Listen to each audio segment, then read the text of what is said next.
Hi hello നമസ്കാരം. ഈ ഇരിക്കുന്നത് കാർത്തിക്. ഇദ്ദേഹമാണ് കിങ്സ്റ്റൺ എന്ന മൂവിയിൽ സീ ഗോസ്റ്റായിട്ട് അഭിനയിച്ചത്.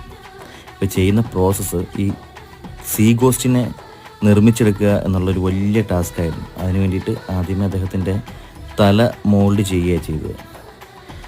അദ്ദേഹം ഏകദേശം 4 ദിവസം ഇതിനു വേണ്ടിയിട്ട് നമുക്കൊപ്പം സപ്പോർട്ട് ചെയ്ത് കൂടെ ഉണ്ടായിരുന്നു. അതുപോലെ തന്നെ എൻ്റെ ടീമിൽ വിക്കി ഗോമസ്, അജയ്, അനൂപ്, മോസസ്, സ്വാതി, വിഷ്ണു തുടങ്ങിയ ഞങ്ങളുടെ ഒരു വലിയൊരു ടീം തന്നെ ഞങ്ങളുടെ കൂടെ ഉണ്ടായിരുന്നു. അപ്പം ഇത് തലയുടെ മോൾഡിങ്ങിന് ശേഷം പിന്നെ ബോഡി മോൾഡ് എടുക്കുകയായിരുന്നു അടുത്ത ടാസ്ക്. ഇത് വളരെ കഷ്ടപ്പെട്ടാണ് നമ്മൾ ഈ ഒരു വർക്ക് ചെയ്തത്. ഈ മോൾഡിങ്ങിന് ശേഷം നമ്മളതിനെ ഫൈബറിൽ കാസ്റ്റ് ചെയ്ത് അതിന് മുകളിൽ ഞങ്ങൾ ക്ലേ വർക്ക് ചെയ്യാൻ തുടങ്ങി.